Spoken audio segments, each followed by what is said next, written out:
Hey everyone!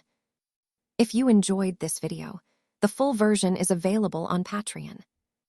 I'll be uploading all my content there going forward. Chapter 1. Do you think Chairman Netero could win if he returned to his peak form and fought the Chimera Ant King? The light from the phone screen shone on Leo's face as he rapidly swiped his thumb across the constantly refreshing messages in the group chat. It's highly unlikely they'll win. With the Ant King's terrifying physical strength and learning ability, the chairman can at most severely injure the Ant King, but in the end, they'll still lose. Even with its strong defense, the Ant King still died from poison. Its magic resistance was 0. I don't think so. Strictly speaking, the Ant Queen is still premature. If it had been fully developed, the poison might not have been effective against it. There's no need to argue anymore. Only I, Lord Sukuna, am the strongest. One spatial slash and he's dead. You think Sukuna is the strongest? Then what are we Jajas? Good question. Bring it on. Leo's lips curled into a smile, he was all too familiar with this kind of scene. Fingers tap on the screen. Sukuna? What arrogance! You're disrespecting us Ultraman fans. Any random Ultraman could kick you and you wouldn't be left with a speck of dust. Do you even understand the value of 35,000 tons? The message was sent out and someone answered immediately. You guys are all too weak. Omazio can restart the universe with a single wave of his hand. Don't make your brother Lee laugh. Omazio? A time king who can be stopped by time? Emperor Kamen Rider is the strongest. See this? Image of the Infinity Gauntlet with one snap of my fingers, you'll all have to call me daddy. Leo was walking down the street with his headphones on and his head down, looking at his phone. The group chat exploded instantly, with messages scrolling by at a dizzying speed. He laughed as he watched. These guys are always like this, once the topic of comparing combat strength comes up, they can bring any work together to argue. This group's favorite game is to put one down and praise another, fighting to the death. He started by analyzing the ability system of Hunter x Hunter, then moved on to the realm of Jujutsu Kaisen, and then discussed Ultraman's beam skills and Kamen Rider's form switching. If you could travel through time, which world would you choose? Someone in the group suddenly asked a question, and the topic instantly changed. Some chose the world of One Piece, dreaming of eating a devil fruit and roaming freely on the seas. Some longed for the world of Pokémon, dreaming of adventuring with partners like Pikachu, and others wanted to go to the ruined Freron to learn magic and explore the mysteries of the 1,000-year journey. If only time travel were possible. Leo kept walking, but the answer kept flashing through his mind. He would choose the Hunter x Hunter world. Yoshihiro Togashi's system is too fascinating, the ingenious division of the 6 major nin systems, the risky game of oaths and constraints, and the unfathomable Dark Continent. It was the most rigorous and imaginative power system he had ever seen. Each character had their own path and choices. There was no absolute good or evil, only clashes between different perspectives. Just as he was about to elaborate, a screeching sound of brakes tore through the air. Leo looked up abruptly, and a yellow sedan rushed towards him from the Force store entrance, its front end reflecting a blinding light in the sunlight. Time seemed to slow down, he could see the driver's terrified expression and his own distorted reflection on the hood of the car. A dull thud from the impact.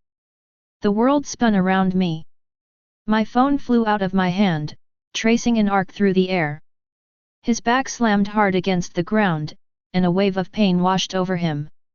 His vision began to darken at the edges, and the gasps of the crowd faded into the distance. It's over, my brand new car. A man's voice trembled with tears.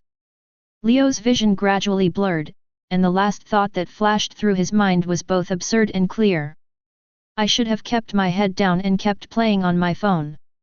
Then, darkness devoured everything. Cold. This was Leo's first feeling upon regaining consciousness. It wasn't the softness of a hospital bed, but rather a hard, rough surface that felt like stone. He tried to open his eyes, but his eyelids felt as heavy as lead.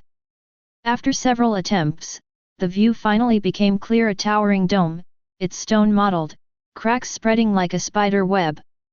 Sunlight streamed through several collapsed gaps, and dust particles danced slowly within the beams of light. I'm dead, aren't I? He found himself lying on a cold stone platform, beneath which lay some kind of roughly carved texture. The sound echoed slightly in the open space. Leo found himself lying on a circular stone platform, about 3 meters in diameter, with its surface covered in unfamiliar writing. The strokes are curved like vines, with occasional sharp turns, gleaming faintly in the dim light. This is an altar. He sat up abruptly and looked around. The stone hall was spacious, with 6 thick stone pillars surrounding the altar. The pillars were inlaid with luminous crystal-like minerals that emitted a milky white light. However, the stone pillar is severely damaged, and the surface relief is blurred, only the base part still shows animal-shaped patterns. The air was filled with the musty smell of dust, mixed with the fresh scent of earth after the rain. Memories flooded back, the arguments in the group chat, the out-of-control car, the moment of impact, and another unfamiliar fragment of memory: a 17-year-old boy named Rexar, living alone in a small town, fell into a spatial rift while hunting. Rexar. Leo. 2 memories intertwined and collided in my mind, and the pain pierced my skull like needles. Leo clutched his head, his fingernails almost digging into his scalp. After a long time, the pain gradually subsided, and the memories began to merge.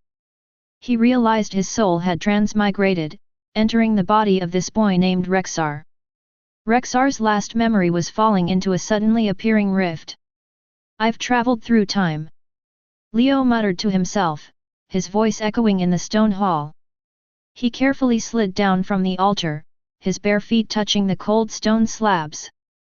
The stone hall has only one double stone door, and the relief carvings on the door panel are worn and difficult to discern. Leo pushed the door hard, and with a dull screech, the door slowly opened outwards. A much wider space unfolds before us. This is the main hall of a palace. Several massive pillars, each requiring 3 people to encircle, have collapsed or tilted, with broken stones and pillar fragments scattered all over the ground. The ground was paved with huge stone slabs, with weeds and ferns sprouting from the cracks, indicating that it had been abandoned for a long time. Leo carefully passed through the main hall. Large areas of murals remained on the walls, most of the colors faded, and only the outlines could be vaguely made out. One seemed to be a ritual scene, with people kneeling around the altar in worship. Another depicted a battle between wild beasts and humans, with a rough and dynamic style. This place has been abandoned for at least several hundred years. Passing through the main hall, Leo came to the palace's main gate and pushed it open forcefully. A blinding light rushed towards me. He squinted for a few seconds to adjust his vision, then took in the scene before him. Outside the gate is a wide stone platform with a waist-high railing along the edge, many of which are broken. The platform extends forward with dozens of steps, leading to a clearing surrounded by forest. Further away, there was an endless, dense forest, with trees taller than anyone could imagine, some with trunks exceeding 3 meters in diameter, their canopies like green clouds obscuring large swathes of the sky. Birdsong, insect chirps, the rustling of leaves in the wind, all these sounds intertwine to create a vibrant natural symphony. The air is filled with the fresh scent of plants and earth. Leo stood there for a few seconds, then slowly walked onto the platform and came to the railing. Looking down, the palace is built atop a hill, offering a high vantage point overlooking the surrounding forest. Ajahn, are you serious? He gave a helpless, bitter smile. If this is time travel, then which world is this? He recalled the discussions in the group chat before he fell into a coma: One Piece, Jujutsu Kaisen, Pokémon, The Burial of Frillin, Hunter x Hunter. He said at the time that he would choose the world of Hunter x Hunter. No way. Leo's heart skipped a beat. He carefully observed his surroundings again, the ancient palace, the mysterious altar, the strange forest. If this is indeed the world of Hunter x Hunter, then this place might be the ruins of some ancient civilization. But all of this is still just speculation. Leo decided to explore the palace interior first, looking for more clues. He re-entered the main hall, this time examining every detail more carefully. A relatively intact room was discovered in a corner on the west side of the main hall. This appeared to be a collection room, with several broken wooden shelves and fragments of pottery scattered on the floor. On the innermost shelf, Leo found two relatively intact items. One was a fist-sized stone with intricate natural patterns on its surface. In the dim light, these patterns seemed to have a faint sense of flow, as if some kind of liquid was sealed inside the stone. The other item was a rolled-up animal hide, bound with some kind of plant fiber. The hide is remarkably well preserved, with a supple texture and regular serrated cut marks along the edges. Leo carefully untied the bindings and unfolded the animal hide. This is a map. The ink, drawn on tanned dark brown animal hide, has faded somewhat but is still clearly legible. The map is surrounded by symbols representing forests, mountains, rivers, a giant monster, and several other structures. Wavy lines are drawn along the map's edge, possibly indicating the ocean. Below the map are several lines of text, written in the same strange script as on the altar. I can't understand it at all, it must be some kind of ancient script. Leo frowned. He carefully rolled up the animal hide, retied it, and then looked at the stone. The stone's patterns seemed to draw him in. Leo reached out and touched the surface. The moment the fingertips touched the stone, something unexpected happened. The golden patterns inside the stone suddenly lit up, pulsating as if they were alive. Immediately afterwards, the entire stone transformed into a pool of dark golden liquid, flowing down the shelf at an incredible speed. Leo was shocked and tried to back away, but his body was unable to move, not because he was bound by any force, but because of an instinctive stiffness, like the frozen reaction of an animal when it encounters a predator. The liquid spread upwards from his fingers, quickly covering his arms and shoulders, and then spreading throughout his body. This Leo's question stuck in his throat. The liquid had covered his face, but it didn't stop him from breathing. Instead, he felt a strange sense of clarity, as if every pore had been opened. His vision was enveloped in a dark gold light, which then gradually darkened. Then, darkness engulfed everything.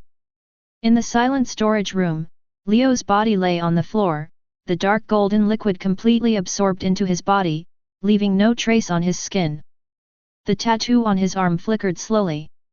Only the animal hide map lay quietly beside it, its edges trembling slightly in the light filtering in from the doorway. Just then, a faint light suddenly emanated from the altar in the center of the palace. The light seeped from the patterns of the engravings, initially just tiny specks of starlight like fireflies, but quickly gathered and intensified, transforming into a slender yet solid pillar of light that shot into the sky. The beam of light pierced through the hole in the dome and shot into an unknown distance. The entire process lasted only 3 seconds before quickly dimming and dissipating. The altar was restored to its original state, as if nothing had happened. At the same moment, somewhere on the distant continent of European. This is a bustling border town, with people coming and going on the streets.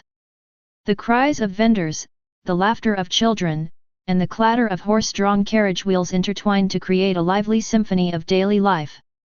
Suddenly, a faint ripple appeared in the sky. Immediately afterwards, a dark grey stone slab appeared out of thin air, fell from mid-air, and crashed onto the stone pavement in the center of the town square with a bang. Pedestrians stopped and gathered around curiously. The stone slab is about the size of a palm and about the thickness of a finger, and its surface is covered with strange characters and patterns. Someone carefully stepped forward and picked it up, discovering that a simple map and an arrow were engraved on the back of the stone slab. Chapter 2. Inside the storage room, Leo's fingers twitched slightly. He opened his eyes, and his vision gradually cleared from blurry. He pushed himself up and sat up, looking around the room was still the same room, the animal hide map still lying beside him. But the sensation in his body was completely different. The once slender body of young Rexar has become much more muscular, with more defined lines in his arms and chest, exuding a sense of power. I felt no discomfort whatsoever, on the contrary, I felt light and coordinated, as if every muscle was in its best condition. Leo looked down at himself, his gaze falling on the back of his right hand where a dark red swirling tattoo, about the size of a coin, had appeared, its lines intricate and delicate, like some kind of ancient rune. He reached out his left hand and touched the tattoo. Instantly, information flooded my mind like a tidal wave. Human proof. An ability type, specialization. Level, 0. Ability requirements. 1. The body is forcibly put into a state of absolute state, unable to perceive anything or use any thought. 2. When injured, the pain is doubled. 3. After activating NAN, one cannot use lethal weapons or wear armor. Ability effect. 1. After killing a living being, you can absorb its residual life energy. 2. Life energy can be used to level up, which strengthens the physical body, with no upper limit to the level up. 3. Once you reach level 25, the absolute state will be lifted, and your physical body will undergo a comprehensive qualitative change and improvement. 4. Accelerates physical recovery and self-healing ability, increases with level. Note, this ability does not occupy memory capacity and can be further developed into a unique NAN ability. After the information stream ended, Leo paused for a moment, then smiled with delight. This is the world of Hunter x Hunter. NAN ability, he has it. Despite the stringent limitations, this ability has enormous potential for growth. At the same time, another piece of information surfaced from the depths of consciousness knowledge passed down from that stone. This place is the ancient Cape Kingdom's secret realm, the realm of eternity, built 2,200 years ago. The entrance to the realm is located in a cave at the end of the eastern forest, and it can only be opened by activating it with NAN. A secret realm. You can only leave using your mind. Leo's smile faded, and his brows furrowed. He is currently in a forced state of absolute and is completely unable to use his mind. According to the rules of human proof, the level must be raised to level 25 to remove the restriction.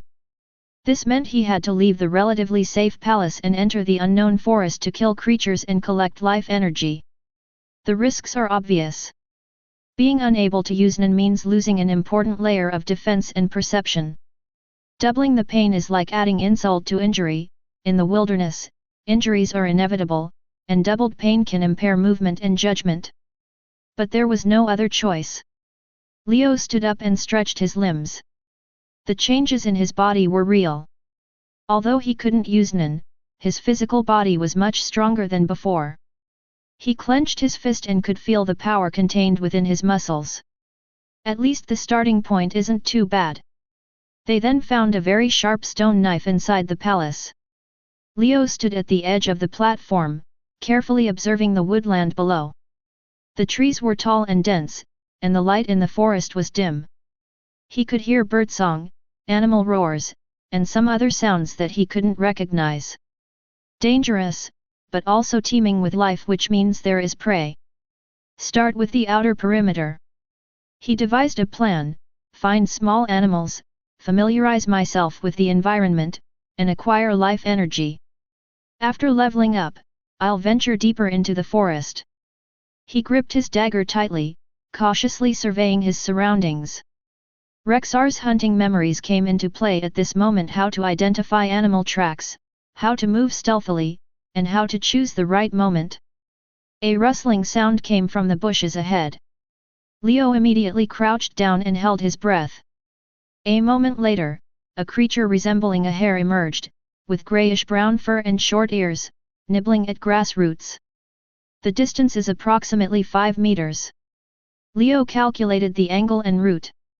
Rabbits have keen hearing and agile movements. If they miss their target, they will flee. He moved slowly, stepping lightly on the ground with each step to avoid breaking the dead branches. 3 meters, 2 meters, 1 meter. Leo pounced, his stone knife piercing the rabbit's neck, killing it instantly. The rabbit's struggle ceased. Just then, the red swirling tattoo on the back of his hand warmed slightly, and a faint warm current emanated from the rabbit's corpse and flowed into his body. It was very subtle, like taking a sip of warm water that quickly dissipated. Life energy plus 0.5 level, 0.1%. It takes 200 rabbits to level up to level 1, he calculated. And to reach level 25. Relying solely on small animals is too time-consuming, he must find more efficient hunting targets. Rexar's hunting memories make him more perceptive of his environment. He noticed several mounds of soil in the forest clearing, with small holes on the surface and traces of fine sand being moved around them. Ants. Leo crouched down and gently brushed aside some loose soil with his stone knife. Sure enough, below was the entrance to an anthill, where several dark brown ants were busily going in and out. Each ant was about the size of a fingernail and had well-developed mandibles. His eyes lit up. Although each ant provides very little life energy, their sheer numbers are enormous. If a large anthill can be found. Leo stood up and began a targeted search. He searched along the sunny edges of the forest, where the soil was dry and suitable for ants to build nests. In less than half an hour, he found his target next to a fallen tree, a mound-shaped ant nest with a diameter of more than half a meter, its surface covered with holes, and ants busily going in and out. Found it. He didn't act rashly, he first observed the structure of the ant nest. The nest was built against the base of a fallen tree, with the main body underground, but the surface portion was also quite large. The ant species was unfamiliar to him. It was about 2 centimeters long, entirely black and shiny, and moved swiftly. Give it a try. Leo stepped back a few paces, found a sturdy branch, about the thickness of his arm and of a suitable length. He first cleared away the dead leaves and weeds around the ant nest. After preparing, he gripped the branch tightly with both hands, aimed at a weak spot on the side of the ant nest, and forcefully inserted it. Pfft! The soil crumbled, exposing the internal structure of the ant nest. Countless ants surged out instantly, a dark, swarming mass, like boiling black liquid. They quickly climbed up the branches, their jaws opening and closing, clearly indicating their aggressiveness. Leo quickly pulled back the branch, slapped it hard on the ground, and shook off the ants. Then he went around to the other side of the anthill, inserted it again, and stirred. After several attempts, the ant nest was completely destroyed. The surface collapsed, revealing a complex network of tunnels and egg chambers beneath. Hundreds of ants scrambled in panic, some soldier ants attempting to attack Leo, but he easily swept them away with a twig. The massacre continues. The tattoo on the back of my hand continued to feel warm, much weaker than when I killed the rabbit, but it was persistent. The energy provided by each ant when it dies is negligible, but the sheer number of them makes up for it. Life energy plus 0.01. Life energy plus 0.01. Life energy plus 0.01. The prompts flashed through my mind quickly, eventually accumulating into a total. Gain this time, life energy plus 9.8. Level, 0, 10.8%. Leo's eyes lit up. Destroying an ant nest once is almost equivalent to killing 20 wild rabbits. Moreover, the risk is extremely low. Although there are many ants, the individual threat is minimal, just be careful not to get covered in swarms of ants. That's more like it. He smiled with satisfaction, his previous serious expression easing considerably. He carefully checked himself and swatted away a few ants that had crawled onto his trouser legs. The tattoo on the back of his hand gleamed a dark red in the sunlight, and his level progress had jumped from 1% to nearly 11%. There must be quite a few ant nests in this forest. Leo cleaned up the site to avoid leaving too many traces and attracting other creatures. He noted the location. Perhaps the ant colony would rebuild its nest later, allowing him to harvest periodically. Over the next few hours, he changed his strategy. Instead of focusing on finding prey, they systematically search for ant nests and the nests of other social insects. Experience gradually accumulated. Black ant nests are mostly built on dry forest edges or next to fallen trees. Red ants prefer to build nests under rocks.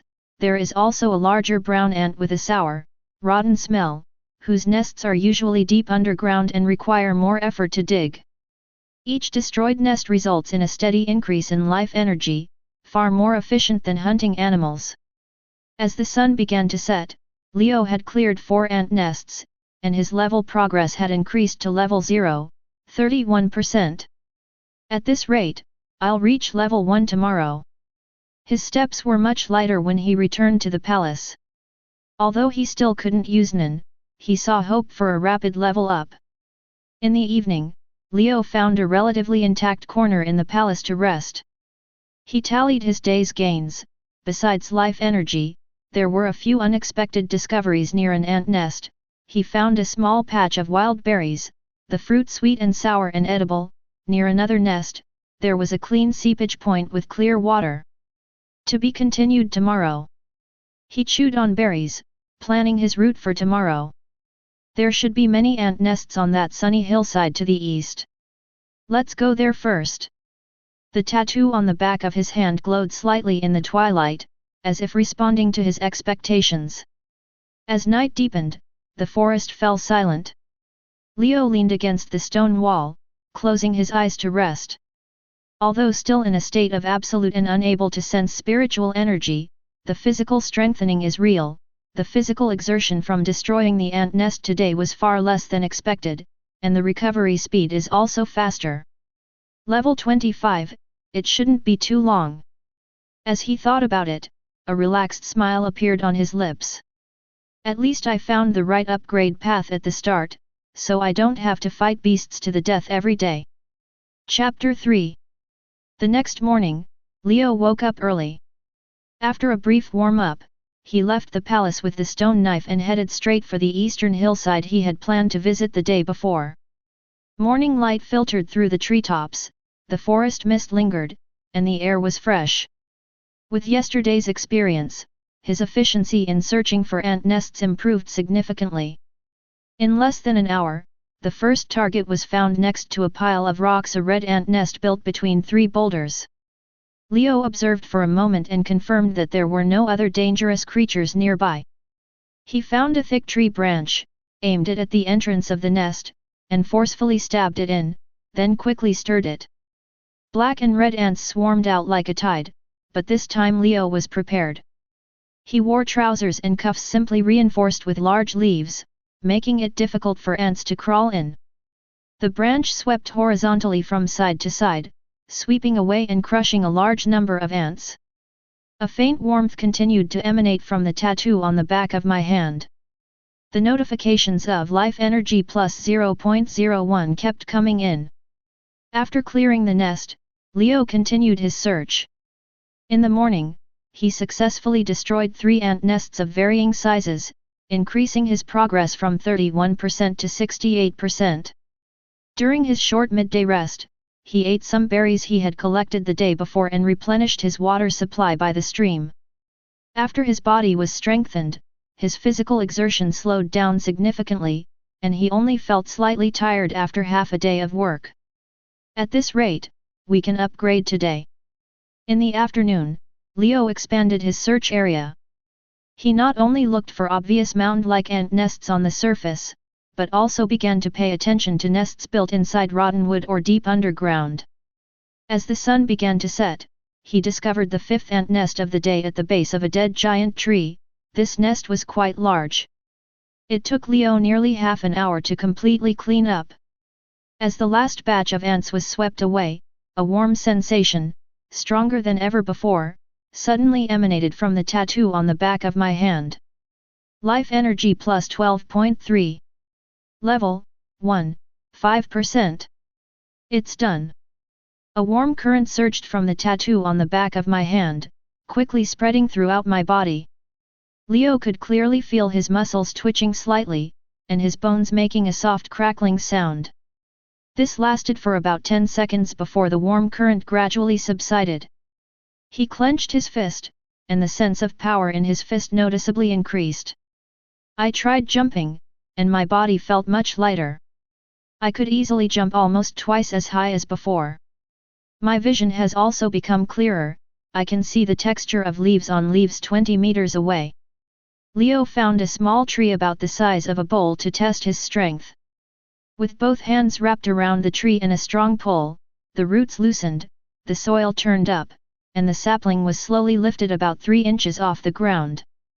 Although it hasn't reached the point of completely uprooting it, its power already far surpasses that of an ordinary adult. Comprehensive improvement.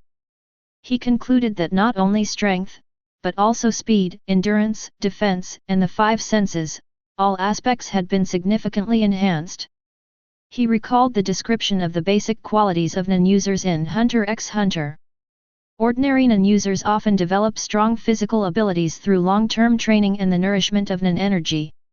However, my method of strengthening myself directly through life energy might be even more efficient. If I reach level 25, even without activating NAN, my physical abilities alone will be comparable to those of a typical NAN user. Leo calculated in his mind. This realization strengthened his resolve to upgrade rapidly. As darkness fell, he returned to the palace. That evening, Leo tried to start a fire. He found some dry, dead wood, cut grooves into it with a stone knife, and then selected a hardwood stick as a drill rod. Although he was still a novice, the enhanced strength and control made it easier for him to apply force. After 2 hours of repeated attempts, wisps of smoke began to rise from the groove. He carefully added dried moss fragments and gently blew on them. Flames shot up. Successfully starting a fire is of great significance.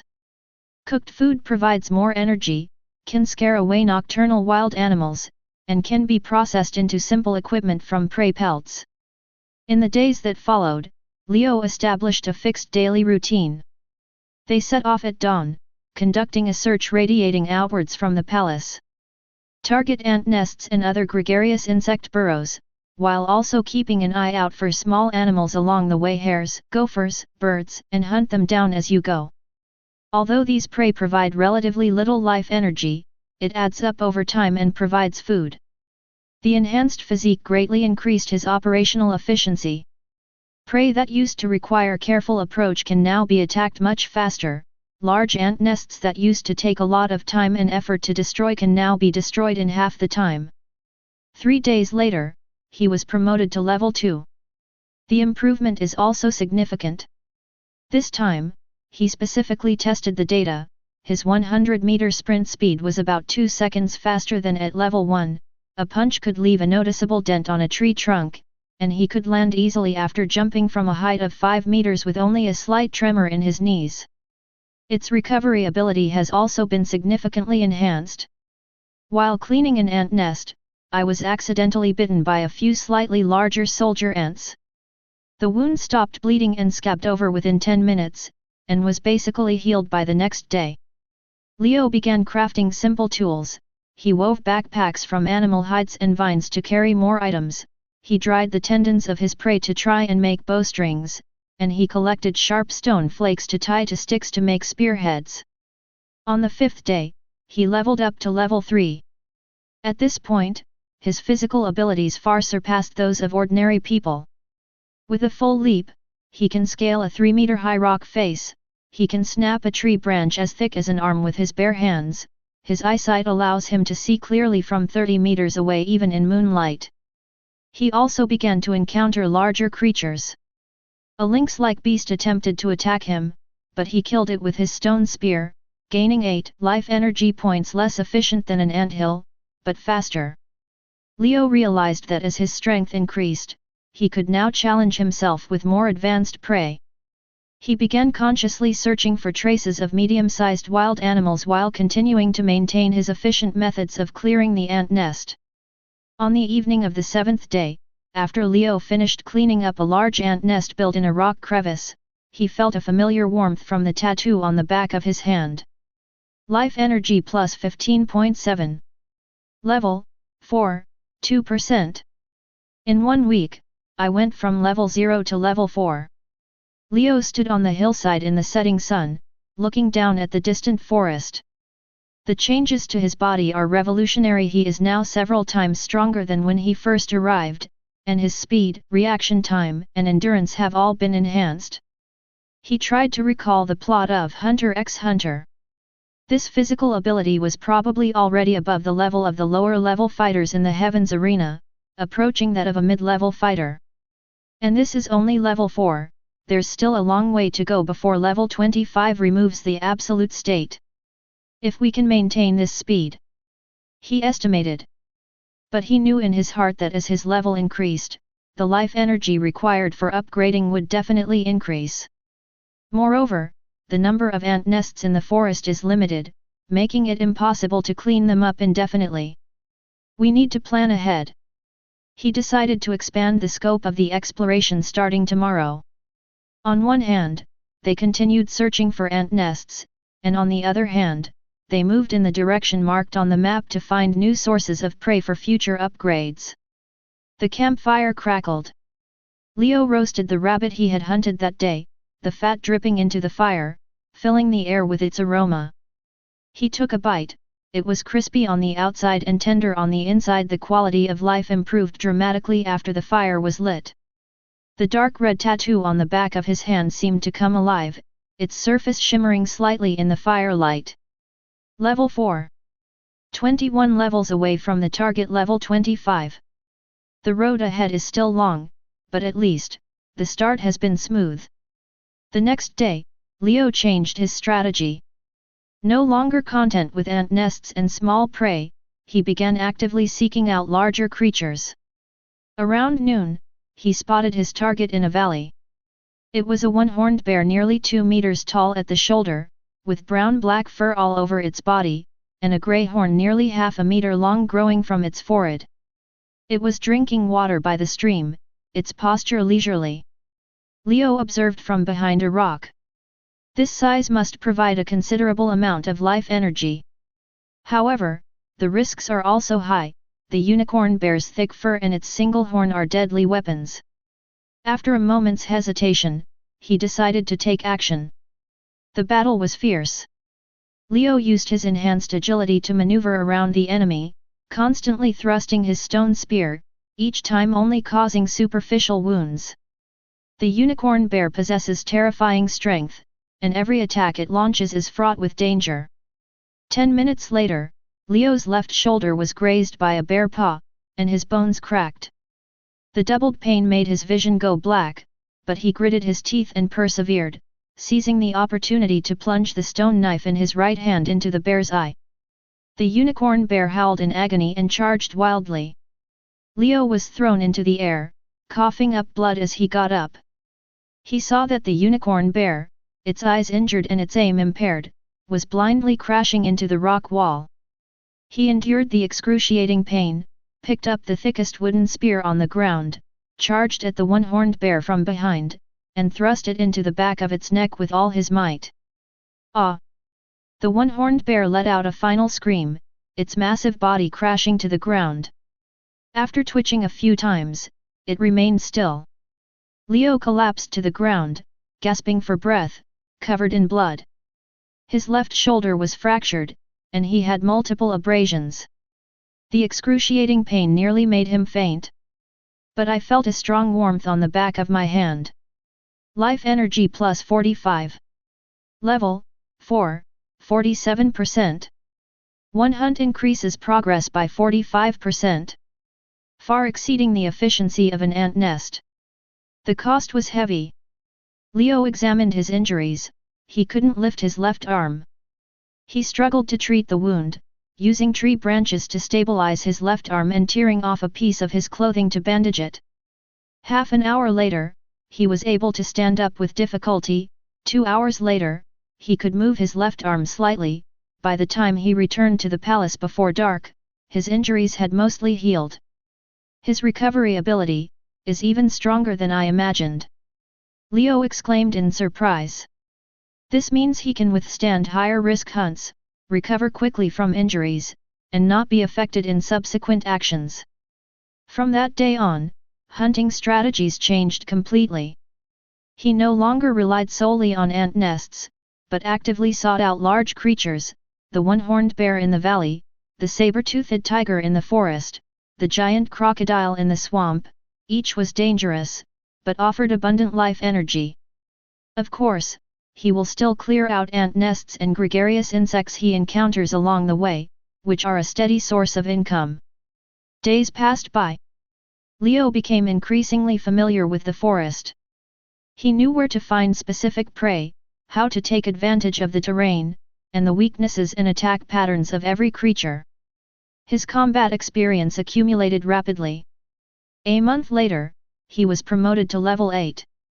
At this point, his physical abilities had reached an astonishing level. He could fight medium-sized wild animals with his bare hands and jump from a height of 10 meters without getting hurt. 2 months later, he reached level 12. He began to challenge more dangerous areas, even venturing into the territories of some powerful creatures. 3 months later, he reached level 16. Ordinary wild beasts could no longer pose a threat to him. He needed to find stronger prey. At the same time, Leo also discovered a pattern: as the level increases, the life energy required for upgrading also increases, which means that more and stronger prey are needed. He began systematically clearing out all parts of the secret realm, exploring every corner of the forest. Time flies. 6 months later. Somewhere in the secret forest, a rhinoceros armored beast the size of a small elephant collapsed to the ground with a thud. Its body was covered in thick, bony skin, making it virtually impervious to ordinary attacks. But now, there was a fist-sized hole in its throat, a fatal blow. Leo stood beside the corpse, wiping the blood off his hands. He has changed dramatically. He has grown from 1.7 meters tall to nearly 1.85 meters tall, with a lean and muscular build. His skin was wheat-colored from long-term outdoor life, and he had several faint scars, all marks left from 6 months of fighting. His eyes were sharp as an eagle's, revealing a composure born from years of life and death. He wore homemade leather armor, pieced together from various animal hides, with bone fragments inlaid in key areas. A stone knife and several bone darts hung at his waist. During the past 6 months, Leo has also consciously trained his body. Thanks to his strong physical recovery ability, he has been self-harming in training various parts of his body, gradually adapting to the double pain. The dark red tattoo on the back of my hand felt slightly warm. Life energy plus 120. Level 23, 10.8%. Level 23. Leo murmured. In half a year, I went from level 4 to level 23. He had explored almost the entire secret realm, and most of the large creatures in the forest had been hunted down. The remaining creatures were all quite powerful, and he was unable to hunt them down for the time being. Finding suitable prey now requires a significant amount of time each day, noticeably slowing down the leveling process. But the strength has changed dramatically. He tested himself. A full force punch could break a tree trunk as thick as his waist. He could sprint 100 meters in less than 7 seconds. His eyesight allowed him to see insect holes in leaves 100 meters away, and his hearing allowed him to detect the faintest sounds within 100 meters. Its recovery ability is even more terrifying. A week ago, while hunting, it was bitten by a poisonous lizard. The venom paralyzed half of its body, but the toxin was metabolized and cleared within 3 hours, and the wound healed on the same day. 2 more levels needed. Leo looked east, towards the exit of the secret realm. Once I reach level 25 and the absolute debuff is lifted, I can leave this place. He shouldered the rhinoceros's most valuable horn, a hard material that could be used to make weapons. On the way back to the palace, I cleaned up 2 small ant nests and gained a few more points of life energy. Nighttime, by a campfire inside the palace. Leo roasted the beast meat while simultaneously polishing his newly crafted bone spear. In 6 months, he had transformed the palace into a temporary base. There were cellars for storing food, a tool area for processing materials, and resting places covered with animal hides.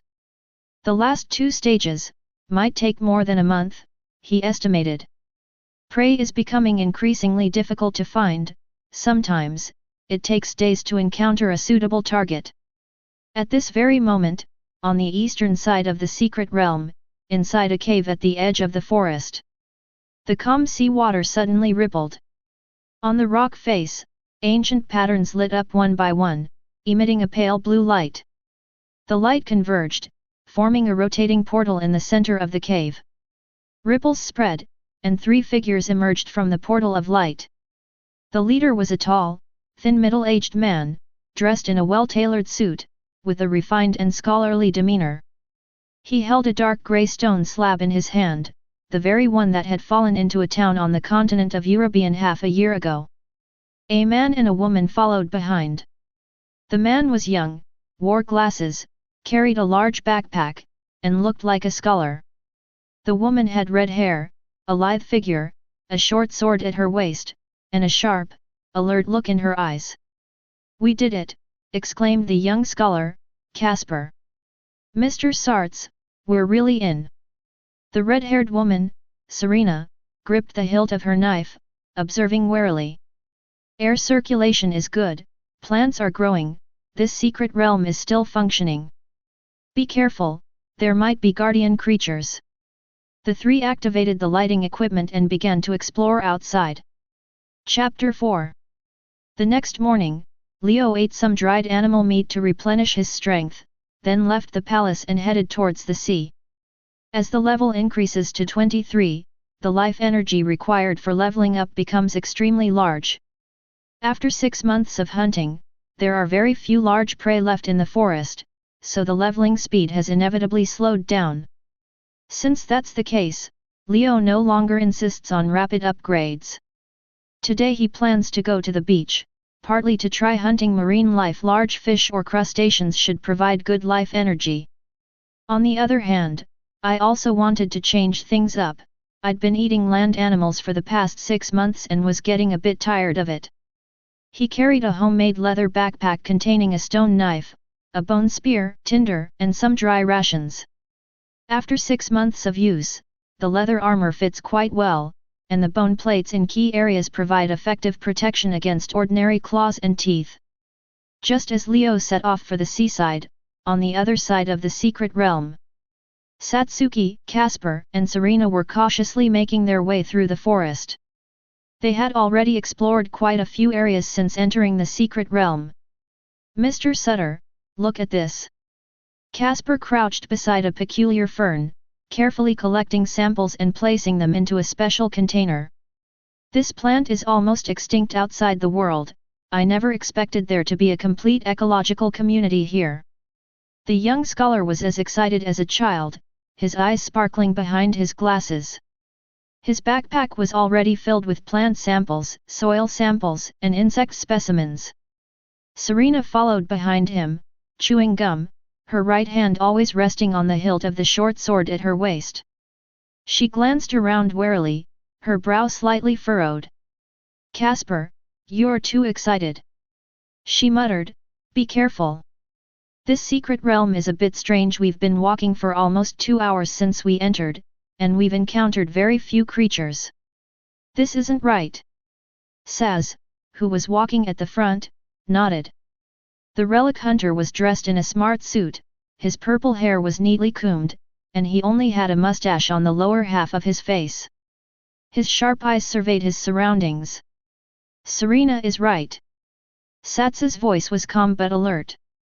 "From an environmental perspective, this place has plenty of sunshine, lush vegetation, and ample water, so it should be teeming with life. But along our journey, we've only seen a few small birds and insects." He stopped, squatted down, and examined the ground. "And look at these marks." Casper and Serena approached. There were shallow claw marks on the ground, not very clear, but they could be identified as belonging to some kind of medium-sized beast. Strangely, there was no fresh feces or fur around the paw prints, as if the beast hadn't been in this area for a long time. It was like being driven away, or Serena didn't finish her sentence, but her meaning was clear. Hunting. Sats stood up. If this is the case throughout the entire forest, it indicates the presence of a powerful predator, or someone is engaging in systematic hunting. The three exchanged glances. If it's the former, they need to be careful. If it's the latter, the situation is more complicated. Who would hunt in the secret realm for an extended period? Indigenous people? Or explorers who arrived earlier? Keep moving forward, and remain vigilant, Sats decided. Their direction of travel was precisely where the palace was located. At that moment, Leo was on his way to the seaside. He followed a frequently used hunting route and knew the surrounding environment intimately. While passing a hillside, he casually destroyed a medium-sized ant nest. For the past 6 months, he has consciously preserved some ant nests, cleaning only a portion at a time and returning to harvest them after the colony has rebuilt. This sustainable method of utilization allows him to reliably obtain small amounts of life energy. Life energy plus 6.8. Level, 23, 13.8%. The harvest was meager, but it's better than nothing. Leo continued forward, checking several more of the traps he had set earlier, and successfully caught 2 hares and a gopher. He handled these small prey with practiced skill, skinning and butchering them in just a few minutes. That's about it. He wrapped the meat in leaves, put it in his backpack, and continued towards the sea. After walking for about half an hour, Leo suddenly stopped. There's movement ahead. It wasn't the sound of wild animals, it was the sound of voices, and from more than one person. Leo instantly became alert. There's someone here. Did they come in from the outside? I wonder how strong they are. He quickly concealed himself behind a thicket of bushes and peered ahead through the gaps in the foliage. At the same time, lower your breathing and gather your body's energy to the lowest possible level. His 6 months of hunting experience honed his perfect stealth skills. The sound became clearer and clearer. Watch out, this thing is aggressive. I know. But it's an endangered species, Serena, don't do it. Tisk, what a hassle. Leo moved forward slowly, his movements as light as a cat's. Soon, he spotted the source of the sound. In a clearing in the woods, 3 people were surrounding a burrowing badger. Leo recognized the creature. It resembled a badger, but was larger, had powerful forepaws for digging, and was fierce. The burrowing badger was baring its teeth and growling menacingly at the 3 of them, but it didn't attack, seemingly wary of something. Now look at those 3. Purple hair, an impeccably tailored suit, a face without a mouth. Leo's pupils contracted slightly, his usually calm heart stirred with excitement. Satsuma? The examiner of the first round of the hunter exam, the one who used a marathon-style selection process to screen candidates? Leo's mind raced, recalling the plot of Hunter x Hunter. Satsuki, a professional hunter specializing in ruins exploration, has a meticulous personality.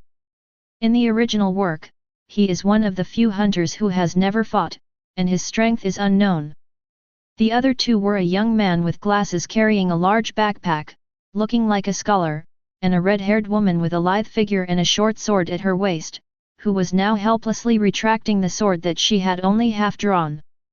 Serena, don't hurt it, the bespectacled man, Casper, said urgently. I can't hurt it, so what should I do? Serena muttered as she sheathed her sword. Satsuma stepped forward.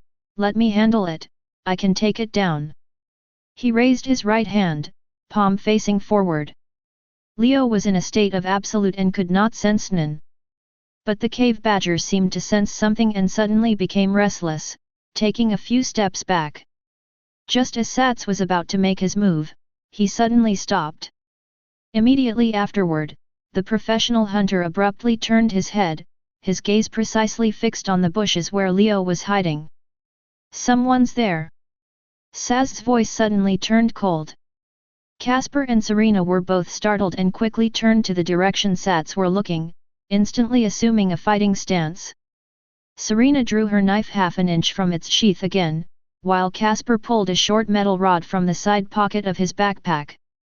"Come out now!" Serena shouted sharply, "or we'll attack." Leo felt a jolt of surprise as he walked behind the bushes. "We've been discovered. How is that possible?" His current stealth abilities are so advanced that even wild beasts renowned for their sense of smell would have a hard time detecting him. And the distance is at least 20 meters, with trees in between providing cover. "It's round." Leo understood instantly. Satsuki maintained his circle of presence and remained vigilant. While observing from the vicinity, he inadvertently revealed a trace of his presence, which was detected by his circle. "Now that we've been discovered, there's no point in continuing to hide." Leo took a deep breath, slowly stood up, and raised his hands to indicate that he was unarmed. He stepped out of the bushes and faced the three men. The burrowing badger, which had initially been threatened and was prepared to fight to the death, turned and fled the scene the moment it saw Leo. "Hello, I mean no harm." Leo tried to make his voice sound calm. Under the sunlight, Leo's image was fully revealed to the three of them. He wore a simple cloak sewn from several pieces of animal hide, with leather armor of the same material underneath, and bone pieces inlaid in key areas. He had a stone knife and several bone darts hanging from his waist, and a bulging leather backpack on his back. His skin was tanned from long-term sun exposure, and there were faint signs of frost on his face, but his eyes were clear and sharp. He looked young, had a lean and strong physique, and his movements revealed an alertness and coordination that was not common to ordinary people. Casper's eyes widened in surprise. "I never imagined anyone would survive in this secret realm until now." Serena didn't sheath her knife. She sized Leo up, her eyes filled with wariness. "Who are you? How long have you been here?" Sarts didn't speak, but his gaze was fixed on Leo as if he wanted to see right through him. Leo could feel those eyes assessing every detail of him: posture, breathing, muscle condition, weapon position. The hunter's scrutiny was intense, the pressure immense. Chapter 5.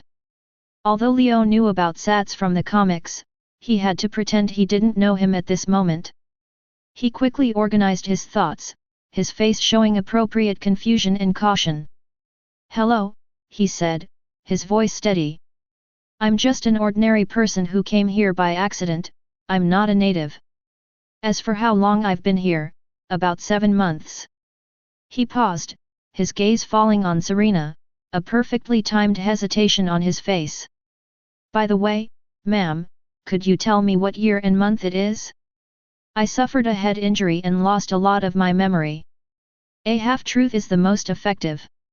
Amnesia can explain his fuzzy concept of time and also lay the groundwork for potential gaps in his knowledge later on." Serena didn't answer immediately, she turned to look at Sats. The professional hunter nodded slightly, the movement so small it was almost imperceptible. After receiving permission, Serena looked at Leo again, but her hand holding the knife remained in a defensive posture. "It is now January 10, 1996. As Serena spoke, her gaze swept over Leo's simple animal skin attire. "You look like you're having a tough time." 1996? Leo quickly calculated in his mind. He vaguely remembered that Gon participated in the Hunter exam in January 1999, which meant that the story had not yet begun. He wanted to know more, but he couldn't appear too eager now. "Yeah, it's all right." Leo scratched his head awkwardly, a gesture that made him look a few years younger. "I have some hunting experience, so I won't starve." Casper then gave a friendly smile and stepped forward. The young scholar was clearly intrigued by the encounter with living people in the secret realm. "Hello, my name is Casper." He gestured to his companion. "Her name is Serena, and this is Mr. Sarts." Sarts didn't speak, but simply nodded to Leo, his eyes beneath his purple hair calmly fixed on him, as if trying to see through appearances to the essence. Serena simply waved as a greeting.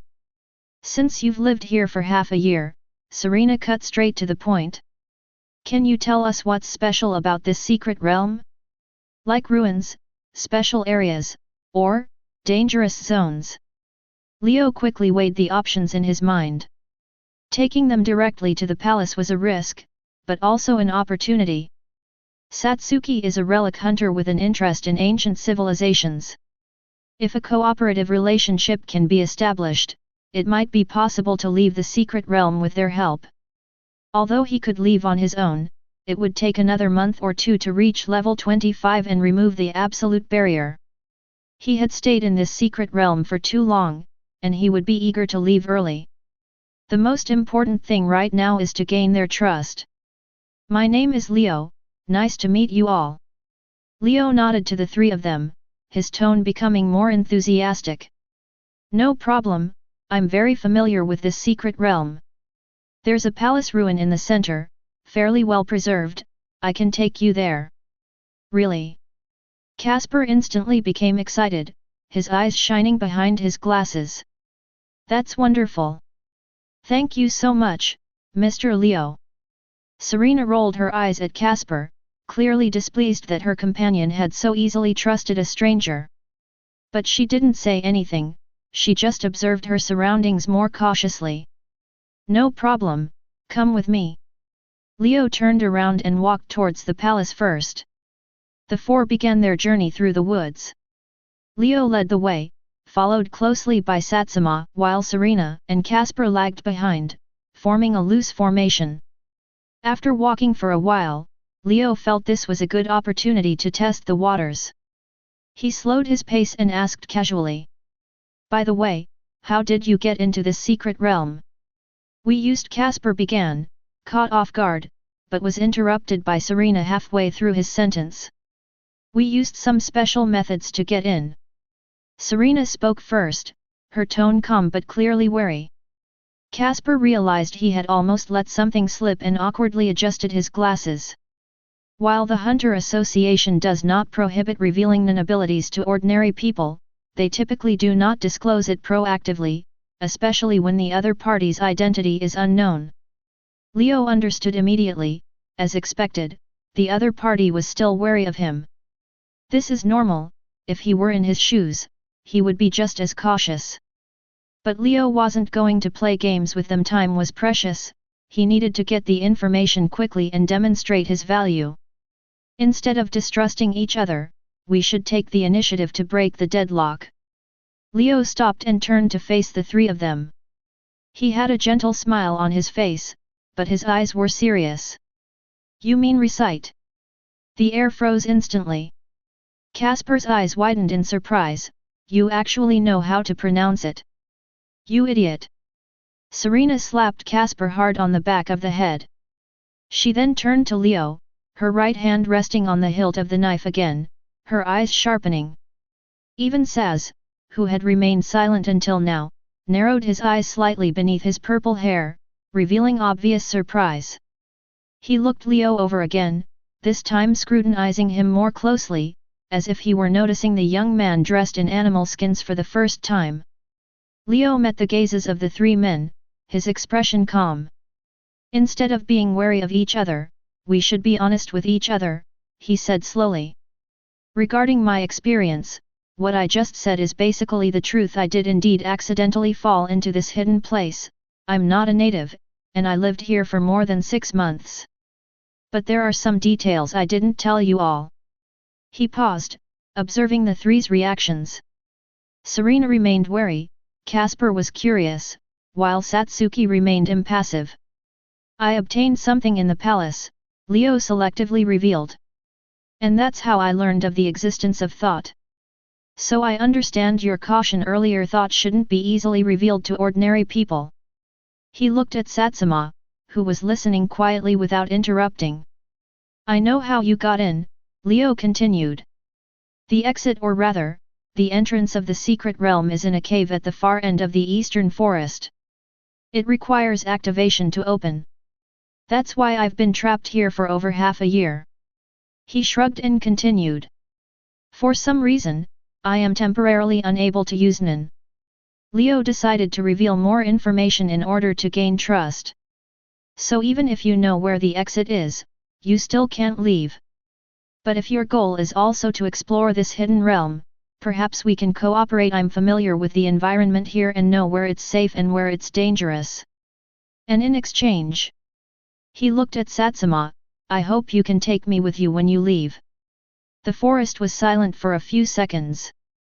Serena and Casper both looked at Sats, awaiting the team leader's decision. Sarts remained silent, his purple eyes fixed on Leo, seemingly assessing the veracity of his words. After a moment, Satsuki spoke, his voice calm but carrying an undeniable authority. You said you obtained something in the palace, that you learned of the existence of Nin. What exactly was it? A stone slab. Leo answered half-truthfully. In the world of Hunter x Hunter, none of the hunters are fools, they're all incredibly shrewd. Fabricating a lie would be counterproductive. They might see it, and since I can't use Nin right now, I'm at a disadvantage. The stone slab contains some information about the origin of the secret realm, and about the basic concepts of Nin. I touched the stone slab, leaving a tattoo on the back of my hand, and then I turned to Ashes. He raised his right hand, showing off the swirling tattoo on the back of his hand. Satsuki's gaze lingered on the tattoo for a few seconds. Leo could sense a professional scrutiny in the other person's gaze. The relic hunter had clearly seen many ancient artifacts and unusual items. Some kind of treasure from the ancient kingdom of Capet. Sarts spoke slowly, this was not a question, but a statement. The realm of eternity, the legendary trial realm. Leo was startled. Saz really did know this place. Yes. He nodded in acknowledgement. The secret realm is called the Realm of Eternity, built 2,200 years ago. The palace contains altars, murals, and some things I haven't fully understood yet. Sarts paused for a moment, then made a simple decision.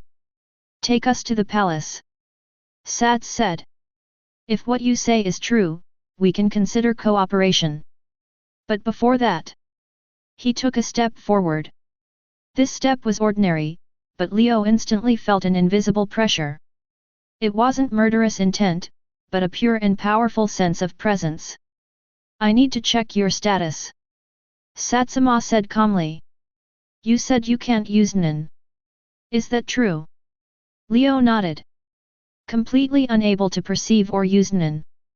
Surprised by the existence of people within the secret realm, and by Leo's description of the situation there, Saz forgot to use condensation to observe. After hearing Leo's explanation, Satsuki activated his Nin, enveloping his eyes with Nin energy, and said, Gather. Sarts slowly scanned Leo's body with a freeze. Indeed, there was no sign of any chi flowing through his body, which was highly abnormal. Even ordinary people who haven't undergone the process of awakening their inner energy will experience a very slow loss of chi throughout their bodies. Absolute, a forced absolute, puts your body in a sealed state. Satsuki's voice softened almost imperceptibly. It's not a disguise. This conclusion put Serena at ease a little. If Leo truly cannot use Nin, then his threat level is greatly reduced. No matter how strong his physical body is, there is a fundamental difference compared to an user. Therefore, the foundation for cooperation is established. Satsuki said, You'll lead us to explore the secret realm and provide information. When we leave, if conditions permit, we can take you with us. Thanks. Leo replied that since he was weak, a friendly attitude would lower their guard, and saying a few polite words wouldn't hurt him, better safe than sorry. Although the other party added the condition that conditions allow, this is the best promise that can be obtained at this stage. Let's go, the palace isn't far. He turned back and led the way, this time with lighter steps. The procession continued forward. The atmosphere was much more relaxed than before, but vigilance remained, especially for Serena, who maintained her fighting stance, though no longer as ready to draw her sword as before. Unable to contain his curiosity, Casper leaned closer to Leo and whispered a question. Mr. Leo, you said you lived in the secret realm for half a year. Are there any special creatures here? We've seen very few animals along the way. Leo's heart skipped a beat. This question was crucial. Not many indeed. He chose to answer truthfully, but slightly adjusted his wording. There were quite a few when I first arrived, but in the last 6 months, maybe I've been hunting too frequently. In some areas now it's very difficult to find large animals. He paused, then added. However, I know a few relatively safe routes that avoid the territory of some dangerous creatures. Once we reach the palace, I can draw you a simple map. That's wonderful! Caspar exclaimed happily. Satsuma followed behind, listening to their conversation, his eyes beneath his purple hair flickering slightly. Hunting too frequently? Could an ordinary person without Nen abilities significantly reduce the number of creatures in a secret realm within 6 months? This Leo is probably not as simple as he seems on the surface. But Sats didn't point it out. Everyone has their own secrets, and as long as they don't affect the team's goals, he doesn't intend to delve into them. The primary task of a relic hunter is to explore and document, not to interrogate. After walking for about 20 more minutes, the trees gradually thinned out. Ahead, the outline of an ancient palace appeared in the woods. Arrive! Leo stopped and pointed to the building. That is the core of the Eternal Realm, the ruins of the palace of the Kingdom of Capet. Under the sunlight, the mottled stone building stands silently, its half-collapsed dome telling the story of the passage of time. Sarts looked up, his eyes behind his gold-rimmed glasses showing obvious interest for the first time. The Kingdom of Capet. He murmured to himself, a legendary ancient civilization. He looked at Leo, let's go in. Leo nodded, but his mind was racing. In any case, he now has hope of leaving the secret realm. He led the three towards the palace entrance, where the stone steps were covered with moss. Chapter 6. The four entered the main hall of the palace. Light streamed in obliquely through the hole in the dome, casting dappled patterns of light and shadow on the dusty ground. The air was filled with the smells of old stone and dried plants, but mixed in with another scent, the smell of smoke and the slightly fishy smell of dried meat. There were many bones scattered on the ground. Some were the small bones of small animals, neatly piled in the corner, others were the leg bones or ribs of large wild beasts, still bearing traces of nibbling. Several simple wooden frames leaned against the stone pillar, on which hung strips of animal meat strung together with vines, dried to a dark brown color. There was a pile of dry branches and hay in the corner, clearly fuel for starting a fire. Although the main hall was dilapidated, traces of its use by the system were still visible. The rest area, food storage area, and tool processing area were simply but orderly divided. Leo scratched the back of his head somewhat embarrassedly. I apologize, I've been traveling alone, so I've been using the palace as temporary accommodation. If it's hindering your exploration of the ruins, I'll pack up immediately. Serena glanced around, her gaze lingering for a moment on the traces of life, before looking up at the half-collapsed dome and the mottled murals. She clicked her tongue. I didn't expect this ruin to be so badly damaged. From the outside, it looked quite well preserved, but so much has collapsed inside. Sutter did not respond to Leo's apology, he was already back at work. He took a pair of white gloves from the inside pocket of his suit and put them on with meticulous precision. He first stood in the center of the main hall, slowly turning around, his gaze sweeping over every detail like a scanner, the texture of the stone pillars, the fragments of the murals, the cracks in the floor, the angle of the light. Thank you very much for your cooperation. Satsuki spoke, his voice calm. We'll be staying here for a while to conduct preliminary reconnaissance. You don't need to tidy up, just leave it as it is. As he spoke, he walked toward the nearest stone pillar. Instead of touching it with his hands, he took out a palm-sized device from his pocket and activated it, aiming it at the relief on the pillar. The instrument emitted a low hum, and the screen lit up, displaying data and waveforms that Leo couldn't understand. Caspar also put down his bulging backpack. He deftly opened the bag, taking out not the digging tools he had imagined, but a series of sophisticated equipment, a high-resolution camera, an analyzer, a sample collection kit, a waterproof notebook, and several marker pens of different colors. Serena, take a picture of the wall at 3 o'clock to document its current state.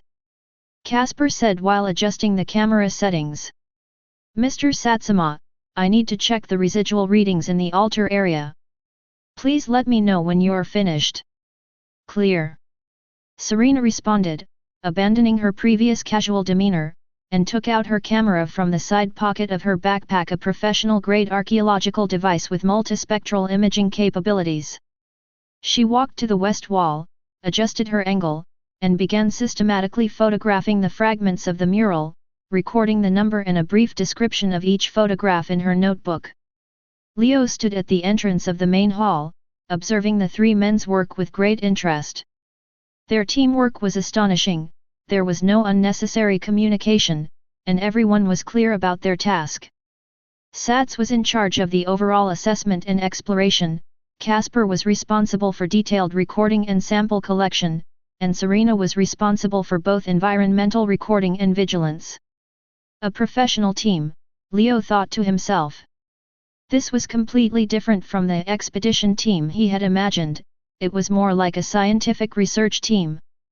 After inspecting the 3 stone pillars, Satsuki slowly walked toward the central altar. He walked slowly, his eyes constantly scanning the ground. When he reached the edge of the altar, he knelt down and gently brushed away the dust from the stone surface with his gloved fingers, revealing the complete inscription beneath. Casper, Sats called out. Casper immediately grabbed the equipment and jogged over. Saz pointed to the inscription, a full-spectrum scan, focusing on the textual variants in the third spiral region. The arrangement here is different from the Cape ruins I saw on the continent of Aegean. Received. Casper squatted by the altar, adjusting the probe angle of the analyzer. The instrument slowly swept across the surface of the inscription. Serena had finished filming the west wall and began examining the bones and debris on the ground. Instead of randomly rummaging through them, she used a measuring ruler to record the location and size of each pile, and also took photos for archiving. Mr. Leo, Serena suddenly spoke, her eyes still fixed on the sketch in her notebook. These bones, you hunt a wide variety of prey. I can see the skeletons of at least 8 different types of creatures. Leo felt a slight chill. This woman had a very keen eye for observation. Over 6 months, I need to try different prey, he answered as naturally as possible. Some hunt actively, some defend themselves. This secret realm is indeed home to quite a few dangerous creatures. For example, Serena raised her head, her gaze sharp. To the east, in the valley dwell the one-horned bear, enormous in size and possessing astonishing strength. To the north, in the swamp, live giant crocodiles, lurking underwater and difficult to detect. To the west, in the hilly region, live a variant of the saber-toothed tiger, whose groups are even more dangerous. Leo listed them truthfully, there were also some creatures I can't name, which were all difficult to deal with. Serena quickly jotted down notes in her notebook while asking a question. Can you handle all this by yourself? Sometimes yes, sometimes no. Leo pointed to several scars on his leather armor. Injuries are common. Fortunately, my recovery ability is pretty good. A soft notification tone came from Saz's end. He and Casper were staring at the analyzer screen, talking in hushed tones. The residual energy is weaker than expected, but the activation of the divine runes is very obvious. The most recent activation should have been 6 months ago, Mr. Sat says. This coincides with the time Mr. Leo entered the realm. Continue scanning the bottom of the altar to see if there are any layers of secondary divine runes. Leo couldn't hear everything, but he could guess what they were discussing. Time passed as the expert survey continued. Sunlight moved through the hole in the dome, casting dappled patterns across the ground. Leo estimated the time, it should be approaching evening. He looked at the 3 people who were still busy, and an idea came to him. Mr. Satsuki, Leo began, "It's getting late. I'm going out hunting to prepare dinner. You must be hungry too." Satsuki straightened up from beside the altar, glanced at his watch. "Indeed. Thank you for your help. I'm going to catch a red-haired armored boar." Leo continued, "The meat of this beast is quite good, it's delicious roasted. Consider it a welcome to the secret realm." His words were clever, they expressed goodwill without seeming like he was trying too hard to please. Serena raised an eyebrow. "A red-haired armored boar? Its hide is as stiff as iron. Can you handle it?" "I have a way." Leo smiled. "And I know where they usually hang out. If all goes well, they should be back in about an hour." Upon hearing this, Casper's eyes lit up behind his glasses. "A red-haired armored boar? I've never seen a live one. Mr. Leo, if possible, could you—" "Casper," Sats interrupted calmly. "Don't add any extra burden to Mr. Leo. Finish the work at hand first." "Oh, yes." Casper awkwardly pushed up his glasses and continued operating the instrument.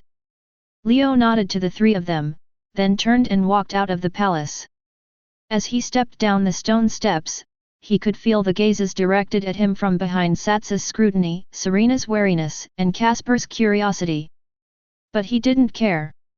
His priority now was to build rapport, and a hearty dinner was a good start. More importantly, he needs to demonstrate his value not just as a guide, but also as a partner capable of surviving in this hidden realm. The setting sun cast his shadow long through the woods. Leo gripped the stone knife at his waist and walked toward the area where the red-haired boars used to roam, as he remembered it. Inside the palace, Sarts watched Leo leave, then winked at Serena. The red-haired woman understood and silently moved to the entrance of the main hall, discreetly observing the direction Leo had left in. A few minutes later, she returned to report. They definitely headed east, their steps were steady, and they seemed very familiar with their route. They didn't seem like beginners. Satsuki nodded and squatted back down beside the altar. His fingers gently traced the ancient inscriptions, his eyes, hidden beneath his purple hair, seemed lost in thought. "Casper," he said in a low voice, "test the remaining energy here." "Understood." Casper nodded. The instruments emitted a low beep, and the lights came on again. Outside the palace, Leo's figure had already disappeared into the depths of the forest. Chapter 7. On the plains west of the forest, the setting sun turned the grasslands golden. 7 or 8 red-haired armored pigs were leisurely grazing on the grass. They were about the size of calves, covered with dark red, stiff fur, and had bony plate-like protrusions on their backs, which could effectively defend against ordinary attacks. These creatures are quite alert.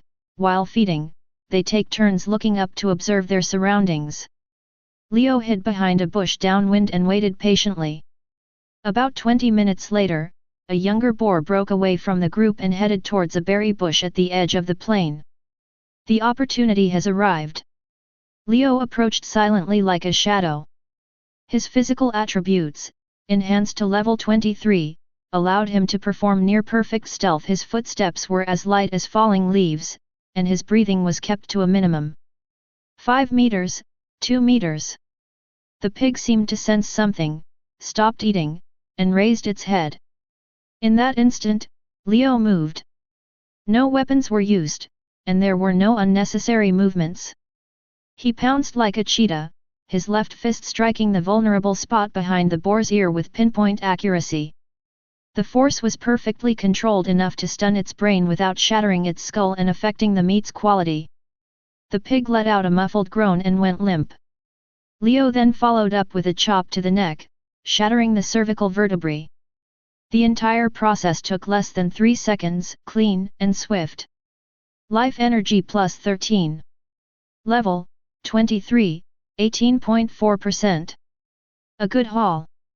Leo carried the approximately 200-pound carcass of the boar as easily as if he were carrying a sack of cotton. He turned and returned to the palace, his steps steady. On the way, he pondered the future.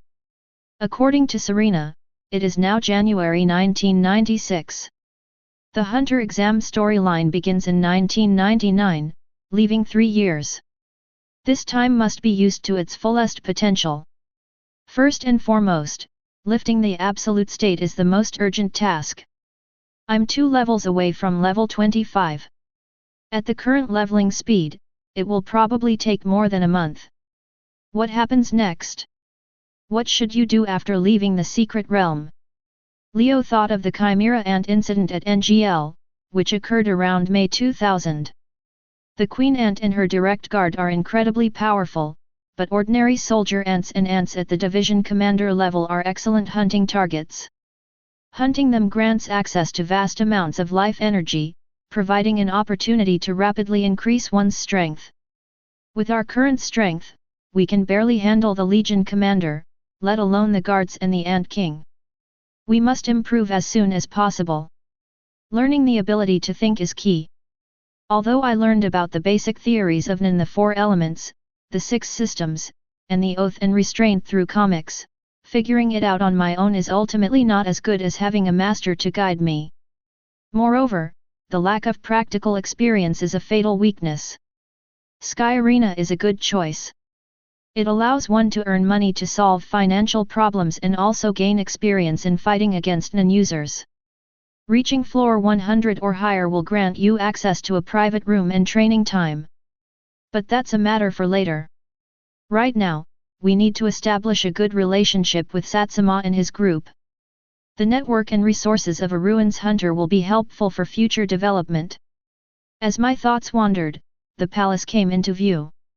Leo stopped in the open space below the palace and began to process his prey. 6 months of living in the wild honed his skills, bleeding, skinning, removing internal organs, and cutting the meat into pieces. The whole process was fluid and effortless. He deliberately kept the whole pelt. The skin of the red-haired boar can be processed to make high-quality leather armor. He then lit a campfire, set up a grill, and placed large chunks of pork on it to roast. He took out several small leather pouches from his backpack, containing several natural seasonings he had discovered in the secret realm, a dried and ground powder of a pepper-like berry, a salty mineral crystal, and several herbs. Flames licked at the chunks of meat, sizzling as oil dripped down, and the enticing aroma of spices gradually filled the air. As dusk fell, Serena and Casper emerged from the palace. "It smells so good." Casper's eyes lit up as he hurried over. "Such a big pig, you must have worked hard." Serena sniffed, a hint of admiration flashing in her eyes. "Wow, I didn't expect your cooking to be so good." Leo flipped the grilled meat and chuckled, "It's nothing. This secret realm has some special crops that can be used for seasoning, I discovered them by chance.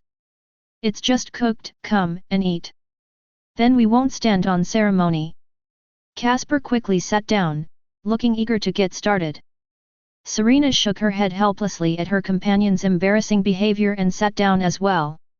She appeared casual, but in reality, she chose a spot where she could observe Leo and the surrounding environment simultaneously. "By the way, where's Mr. Satsuki?" Leo asked, cutting off a large piece of golden brown roasted meat and handing it to Casper. "Oh, him? He's still busy." Serena took another piece of meat from Leo. "He'll be down in a bit. Once he gets into work mode, he's extremely serious and focused, he won't rest until he finishes his task." Casper nodded in agreement as he ate. Don't worry, he'll be down soon. This meat is delicious. Crispy on the outside, and juicy on the inside." As they were talking, Sarts appeared on the palace steps. He was still wearing that suit, but he had taken off his white gloves, and his purple hair looked softer in the firelight. Leo stood up. "Mr. Satsuma, thank you for your hard work. I specially saved the best part for you." He pointed to a large piece of tenderloin on the grill, cooked to perfection near the center of the flames. Sarts looked at the enthusiastic Leo, a slight, almost imperceptible smile playing at the corners of his eyes. "Thank you for your trouble, Mr. Leo." He walked down the steps and took the wooden plate and roasted meat that Leo handed him. The three of them sat around the campfire, and Sats also sat down. Regarding this trip to the secret realm, Sats said, cutting off a small piece of meat with an elegant movement. We'll probably stay for about 10 days to conduct a preliminary survey. Do you have any questions about that? Leo responded gently, no problem. I've been here for over half a year already, so there's no rush. I'll wait until you've finished your inspection. Satsuma nodded and began to eat. His manners were refined, a stark contrast to Leo, who wore animal skins and ate meat directly with his hands. Yet, this didn't make him seem superior, rather, it created a strange harmony. The campfire crackled, and the aroma of meat filled the air. The four ate and chatted, and the atmosphere gradually relaxed.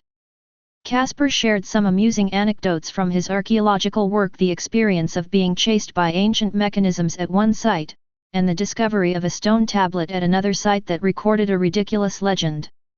He spoke vividly, gesturing wildly, which made Leo smile. Leo also shared some of his daily life in the secluded place, how to find those flavorful plants, how to evade the pursuit of certain dangerous creatures, and how to find temporary shelter during a rainstorm. He deliberately omitted the specific details of the hunt and the growth of his own strength, only describing survival skills. Serena then gave Leo some basic information about the outside world because she heard from Leo that he had lost his memory. She mentioned the names of several major continents, an overview of the current international situation, and the existence of the Hunter Association, but of course, she did not go into detail about the specific work of hunters. Her introduction was concise and practical, clearly taking into account what Leo would need to know after leaving the secret realm. Sarts listened quietly most of the time, occasionally calmly correcting a detail or two when Casper exaggerated, or supplementing key information when Serena's introduction was incomplete. He didn't say much, but every word he uttered was precise. Taking this opportunity, Leo seemingly casually inquired about the timeline, technological level, and monetary system of the outside world. This information is crucial for his planning of the future. During the conversation, Leo also expressed his desire to have the opportunity to systematically learn combat skills after leaving the secret realm. This paved the way for his future trip to the Heavens Arena without revealing that his understanding of Nin abilities was beyond what was appropriate. Dinner lasted for more than an hour. As the last piece of meat was eaten, the campfire gradually died down. I'll be on the first shift tonight. Serena stood up and brushed the food crumbs off her hands. Casper, you'll relieve me in 2 hours. Mr. Satsas needs a full rest. Understood. Casper nodded. Sarts looked at Leo. Mr. Leo, you may continue with your own schedule. However, I suggest you rest in the palace, the forest is not safe at night. Okay, thanks for reminding me, Leo replied. He did intend to return to the palace after all, it was the home he had cultivated for half a year. The four of them quickly cleaned up the tableware and food scraps. Satsuma and Casper returned to the palace to continue processing the day's data, while Serena leaped onto a nearby high rock to begin her night watch. Leo lay on his bed made of hay and animal hides, listening to Serena's soft breathing outside, his thoughts churning. 10 days. The Sats team will stay here for 10 days. He needs to make the most of these 10 days. You need to assist them in their investigation to build trust, and also continue hunting to level up. Then, follow them out of the secret realm and into that vast and dangerous world. Hunter World. Leo closed his eyes and slowly drifted off to sleep. Chapter 8. In the blink of an eye, 10 days have passed. During those 10 days, Leo answered every question, providing as much information as possible to the Sats team, from the climate of the secret realm to the distribution of organisms, from terrain features to resource locations. He also proactively lends a hand wherever he can, moving equipment, cleaning the survey area, and even helping to analyze the origin of certain traces. Serena's attitude towards Leo has softened considerably. Although she remains vigilant, she is no longer as constantly on guard as she was at the beginning. She would discuss hunting techniques with Leo and share her experiences in surviving in the wild. Once, Leo brought back a herb she had never seen before. She carefully recorded its characteristics and said she would help him identify it after leaving the secret realm. Casper was very enthusiastic about Leo. The young scholar treated Leo almost like a guide and advisor, asking him countless questions every day. What is the use of this plant? Why is there no biological activity in a certain area? Leo's patient answers were very helpful to him. Leo himself would take time each day to go hunting, continuing to accumulate life energy. Taking advantage of the impending departure, Leo no longer restrained his hunting. After 10 days, he reached level 24, just one step away from his goal of level 25. On the 7th day, Leo remembered the animal hide map. After much consideration, he decided to give it to Sarts. This was found in the palace storeroom, Leo said, handing the rolled-up animal hide to Sarts. I can't understand the text above, but it should be helpful to you. Sarts took the map, and the moment he unfolded it, this usually composed hunter showed a rare look of surprise. He bent down to examine the ancient writing and markings closely, his fingers hovering over the animal hide without touching it. This is... Saz's voice was lower than usual, a variant of Old Cape Tien, and a script used exclusively by royalty for ritual purposes. He looked up, his gaze towards Leo becoming exceptionally serious. This map is very valuable, Mr. Leo. It may contain more than just information about the interior of the secret realm. Leo's heart skipped a beat. You mean? I need to go back and consult the relevant materials to fully decipher it. Satsuki carefully rolled up the map, his movements extremely gentle. But I suspect this map might be related to that place. He didn't explain where there was, but Leo understood the Dark Continent. Serena and Casper clearly understood as well. They exchanged a glance, both seeing the shock in each other's eyes. Once we successfully decipher it, Sats continued, I will compile the information recorded on it and return it to you along with the map. This is your discovery, and you have the right to know its contents. No problem. Leo nodded. He did need the information from the map, but he didn't understand ancient scripts at all, so leaving it to a professional was the best option. Over the next 3 days, the exploration work entered its final stage. Satsuma's team collected enough samples to document every detail of the palace. On the evening of the 10th day, Sats announced the conclusion of the preliminary survey. Let's go back to the Hunter Association first and release a report on this operation. Sarts said to his team members. The site will likely undergo protective restoration in the future, as it is currently the best preserved site of the Cape Tien Kingdom discovered. He turned to Leo, his tone much gentler than before. Mr. Leo, why don't you leave with us? There's no point in staying here any longer. This statement was both an invitation and an acknowledgement of Leo's help over the past few days. Leo didn't hesitate. Okay. The four packed their belongings. Satsuma's team packed up all their professional equipment, while Leo's luggage was much simpler. He specifically brought his stone knife, a testament to his more than 6 months in the secret realm. The next morning, they headed to the secret exit at the eastern end of the forest. Inside the cave, the patterns on the rock walls lit up one by one as Satsuki activated them with his nen, and a portal slowly took shape. Leo stood at the cave entrance, taking one last look at the forest behind him and the palace faintly visible in the distance. In just 6 months, he went from a clueless traveler to a survivor in the secret realm. This experience changed him immensely. It's finally time to leave. After 7 months of hard work, I can finally go to the real hunter world. I couldn't help but feel excited. Hey, it's time to go. Serena turned and waved, a smile on her face. You're not going to miss me, are you? Leo turned around, beaming, you're here. The four of them stepped through the portal of light one after another, their figures disappearing into the swirling light. Southern part of the continent of European, off the coast of Limbo City. Inside a secluded cave on the French Riviera, ripples spread through the air, and a portal of light slowly emerged. Satsuma was the first to walk out, his suit still impeccably tailored. Next came Serena, then Casper, and finally Leo. The moment he stepped out of the portal, Leo took a deep breath. The air was different, salty and damp with the sea breeze, mixed with the smells of human habitation, completely different from the pure natural scent of the secluded place. Sunlight streamed in obliquely from the cave entrance, brighter and more direct than in the hidden realm. Okay, finally out. Serena stretched, her joints making a slight cracking sound. I can finally take a nice hot shower. I've almost forgotten what a shower feels like after 10 days in this secret realm. Casper was also thrilled, this operation was incredibly fruitful.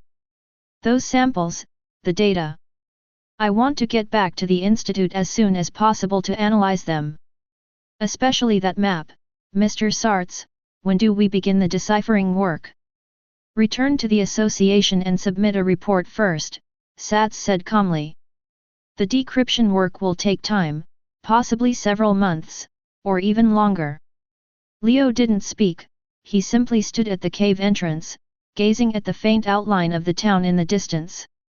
After half a year, we've finally returned to the civilized world. Finally, we're free, he murmured to himself, his voice filled with barely concealed emotion. Satsuki looked at him, let's go, it's still quite a distance from town. The four left the cave and headed towards Limbo City along the coastline. Leo's steps were initially a little unsteady, accustomed to the high level of vigilance that could lead to danger at any moment in the secret realm. He suddenly felt somewhat out of place in the relatively safe civilized society. Along the way, you can see a few fishing boats, and cargo ships sailing on the sea in the distance. Occasionally, seagulls would fly by, emitting clear cries. Everything seemed so normal. Half a day later, they arrived in Limbo City. This is a typical seaside city with clean streets, mostly white or light-colored buildings, and pedestrians dressed in various styles, including tourists, fishermen, and business people in suits. The air was filled with a complex mix of smells from the seafood market and cafes. Standing on the bustling street, Satsuki asked one last time, "Are you sure you don't want to come with us?" Leo shook his head, "Yeah, I've been in the secret realm for too long. I want to travel around by myself and see the scenery of different places." And he smiled. "I have some personal matters to attend to." That's the truth. He needs to reach level 25 as soon as possible to remove the absolute barrier, and then begin systematic cultivation of his mind. While staying with Sats's team would be safe, it would restrict his freedom of movement. Casper said with slight disappointment, "All right. Mr. Leo, you're welcome to come see me sometime. Here's my contact information." He handed over a card with his name, phone number, and Research Institute address on it. Serena also handed over a card and some Jenny, "If there's anything you can't handle, feel free to call us. Here's some money, you should get a change of clothes." Her words were direct, but sincere. Leo took the 2 cards and the money, and carefully put them away. Thanks. He hadn't expected Serena to give him money, but since he was short of cash, he didn't hesitate. Sarts looked at Leo, and after a moment of silence, he spoke. "Every December, you can register for the Hunter exam on the Hunter Association's official website. Every Hunter is an user." He didn't say anything more, but Leo understood it was a reminder from Sats, and also a kind of recognition. If Leo wants to officially enter the world of non-users, the Hunter exam is one way to do so. "Thank you very much." Leo expressed his sincere gratitude to the 3 of them. "I will always remember you for helping me escape this secret realm."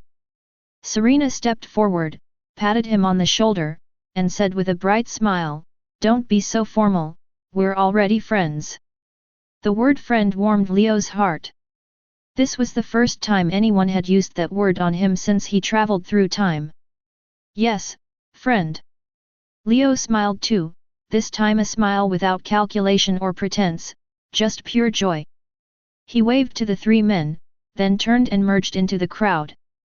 He didn't look back, his steps firm.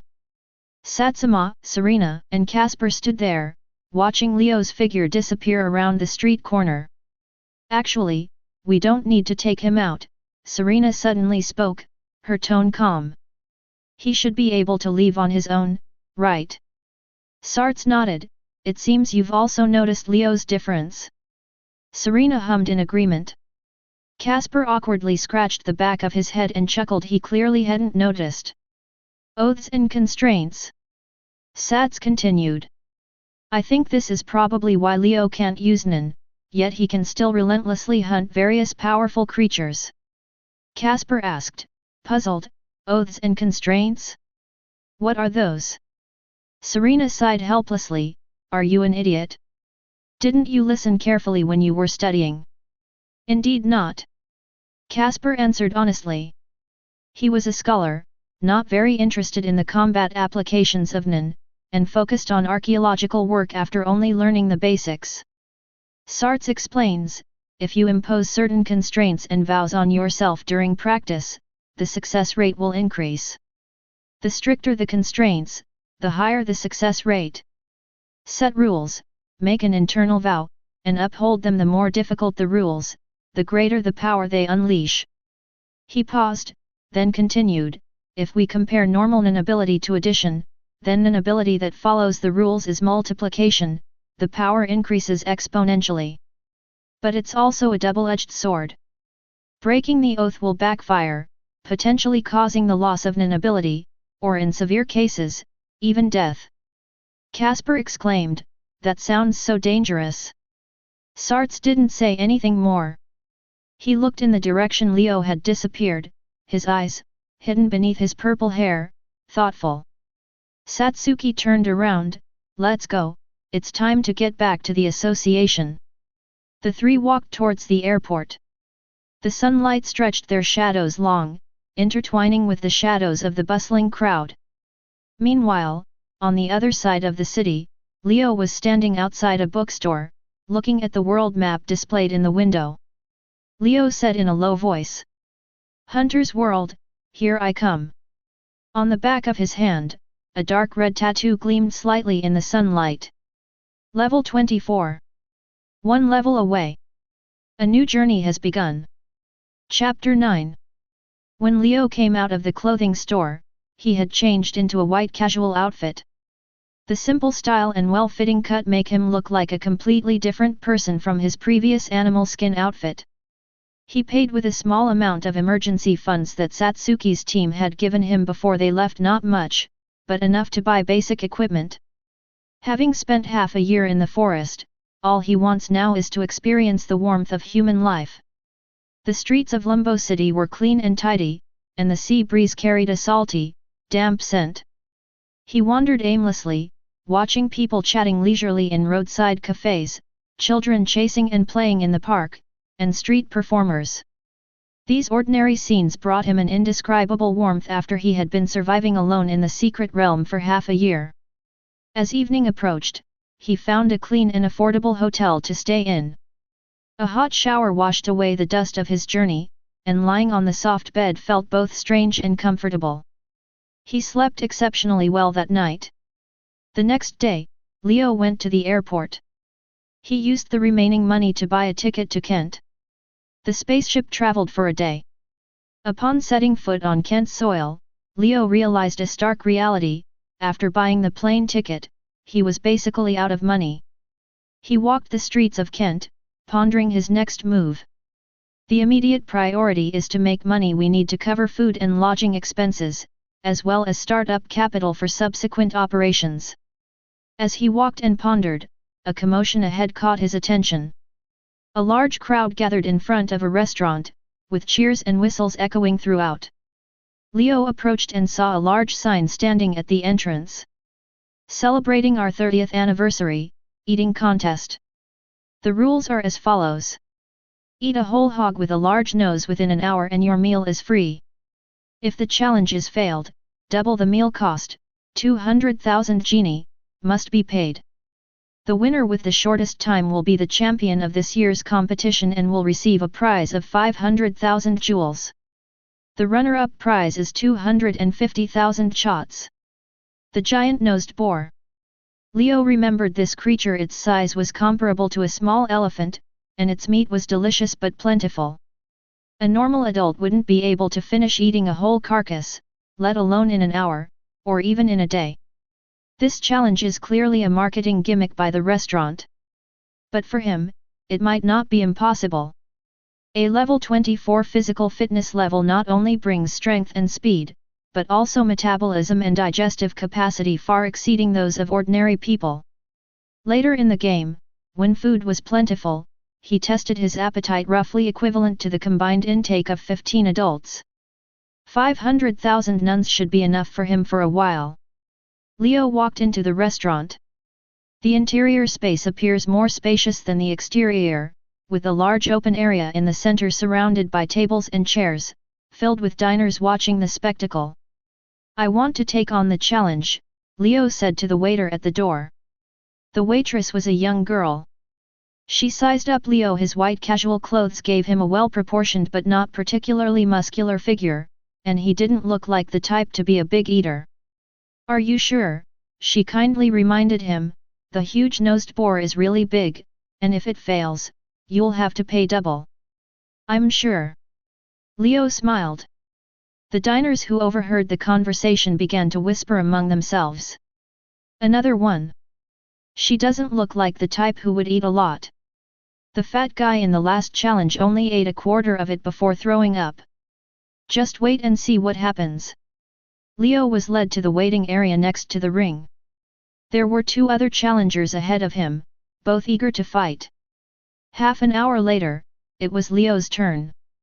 4 strong men worked together to lift out a roasted, golden brown, large-nosed boar. The whole pig was placed on a specially made cart, over 2 meters long and waist-high, its fat glistening in the firelight. The aroma instantly filled the entire restaurant, eliciting gasps of amazement from the diners. The waiter walked to the ring with a timer. "Ready? 3, 2, 1, go." Leo started eating. Unlike typical competitive eaters who wolf down their food, he maintained a steady pace, using both hands to tear off large pieces of roasted meat, chewing thoroughly before swallowing. The speed wasn't astonishing, but it was extremely consistent, with the intervals between each puff being almost perfectly precise, down to the second. There were some jeers at first, but the noise gradually subsided as time went on. Because everyone could see that this young man wasn't putting on a brave face, he was genuinely eating, as calmly as if he were eating any other day. 15 minutes later, Leo had already eaten a third of the whole pig. His breathing was steady, and there wasn't even a drop of sweat on his forehead. "Is this guy's stomach from another dimension?" someone muttered. "He seems quite relaxed." Just as Leo was focused on the food in front of him, another person walked in through the restaurant door. He was a man wearing a black vest, carrying a shoulder bag, with short black hair and 2 particularly striking thick eyebrows. He glanced around the bustling shop, his gaze settling on Leo on the ring and the enormous roasted pig, and raised an eyebrow. The man walked up to the waiter and whispered a few words. The waiter looked at him in surprise, then nodded. Soon, another roasted pig was carried out and placed on the arena next to Leo. The man in the black vest sat down. He didn't start immediately, but observed Leo with great interest for a while. Leo noticed the gaze and turned to look. Their eyes met. Short black hair, thick eyebrows, vest. Leo felt this person looked familiar, but couldn't quite place where he had seen him before. The Hunter x Hunter world has a large cast of characters, so it's normal not to remember some of the minor ones. He looked away and focused on eating. Whoever his opponent was, winning the competition and getting the prize money was the priority. Leo sped up, and the roasted meat shrank at a visible rate. Even so, When he finished the last piece of meat, the timer showed 49 minutes and 16 seconds. The restaurant owner, a chubby middle-aged man, stepped into the ring and clapped in amazement. That's amazing! You're the customer who finished in the shortest time right now. If no one finishes faster than you in 2 hours, you'll be the champion. Leo wiped his hands and nodded. He sat down on a chair to rest, his gaze shifting to the man in the black vest beside him. At this moment, the man also began. His eating style was completely different from Leo's. He grabbed the grilled meat with both hands and stuffed it into his mouth, swallowing it almost without chewing. The speed was so fast that it drew gasps of surprise from the onlookers. But Leo sensed something was wrong. There's something next to the man. Although he was in a state of absolute and unable to sense none, Leo's enhanced vision allowed him to vaguely see a slight distortion in the air on either side of the man, as if something invisible was helping him tear and swallow food. Moreover, the man's swallowing speed exceeded human physiological limits. The meat disappeared after it entered his mouth. It is thought. Leo's mind raced. Black vest, thick eyebrows, and this method of cheating. Greed Island Arc. The emission-type devil fruit user who can materialize 2 ape-like non-beasts. Gornu. He remembered, and Leo understood. Gornu's abilities, Black Sage and White Sage, allow him to materialize 2 non-beast apes and swap their locations with his own or another's. Liza said that Quilinu's abilities were quite good and should be cherished, which shows that even he highly regarded Quilinu. He's clearly using a non-beast to help him eat, because Nan is invisible to ordinary people, so it looks like he's the only one eating. That's really a shortcut. Leo smiled helplessly. He didn't lose because of his appetite, but because he lacked Nan ability. If he could use Nan, he might not have lost. 45 minutes and 35 seconds. Gora and I finished the whole pig, almost 4 minutes faster than Leo. The restaurant owner went back on stage, this time with an even more exaggerated expression, a new record. 45 minutes and 35 seconds. Unbelievable. He announced the results of the competition. Gorno was the champion, and Leo was the runner-up. The prize money was awarded on the spot. Gorno received 500,000 jenny, while Leo received 250,000. The crowd gradually dispersed, and the restaurant resumed normal operations. Gorno put away his jelly, picked up his shoulder bag, and prepared to leave. Leo followed. As they left the restaurant and turned onto a relatively quiet side street, Gorno suddenly turned around, his eyes wary. What's up? Leo raised his hands to indicate that he was harmless, with a friendly smile on his face. Hello, I just saw you at the restaurant and I knew you were quite capable. I'd like to be friends with you, I mean no harm. Gorno remained vigilant, his eyes beneath his thick eyebrows scrutinizing Leo. Seeing that the other party remained unmoved, Leo continued. I know you used the word read, which is why you were able to win the competitive eating contest. The air seemed to freeze for a moment. Gornu's eyes suddenly sharpened. You actually know how to pronounce it. That's right. Leo answered frankly. Due to certain special reasons, my Nan is temporarily sealed, so it's normal that you can't see that I can also Nan. There's a saying in my hometown, at home, you rely on your parents, when you're away from home, you rely on your friends. Having more friends means having more options, making different friends is also part of life's journey. He spoke with sincerity and in a natural tone. Gornu stared at him for a few seconds, his thick eyebrows slowly relaxing. A slight smile played on his lips.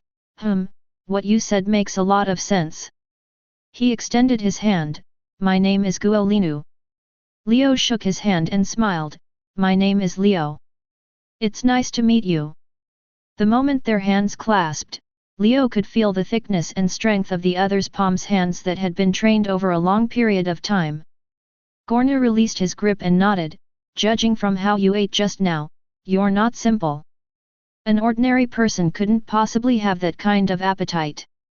Likewise, Leo laughed. The two walked side by side down the street. Night began to fall, and the street lights came on one by one. What are your plans next?